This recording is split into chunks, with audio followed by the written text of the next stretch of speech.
ఒకవేళ కనుక మోహన్ బాబు గారి సినిమాల్ని మిమ్మల్ని హీరోగా పెట్టి రీమేక్ చేస్తే ఈ 3 సినిమాల్లో నుంచి మీరు ఏ సినిమాలో చేయాలనుకుంటున్నారు? ఎందుకు? A Alludu garu, B Pedarayudu, C assembly rowdy.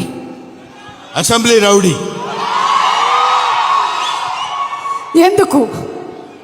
ఎప్పుడో చేసేవాడిని నన్ను. అసలు అసెంబ్లీ రౌడీలో ఫస్ట్ నన్నే అడిగారు, నేను రిజెక్ట్ చేశాను.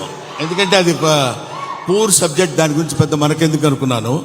బట్ మోహన్ బాబు గారు వచ్చి రిక్వెస్ట్ చేసి నేను చేసుకుంటాను, దయచేసి నాకు ఆ అవకాశం కల్పించండి. ఇంటికి వచ్చి ప్రాధేయపడితే ఏం చేస్తావు సుమా?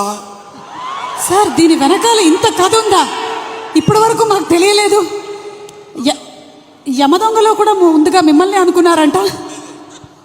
యమదొంగ నన్ను అడగలేదు, ఎందుకంటే ఆ యముడు అట్లాంటి క్యారెక్టర్లకు ఆయన సరిపోతాడు. బయట సరిపోతాడు, సినిమా సరిపోతాడు.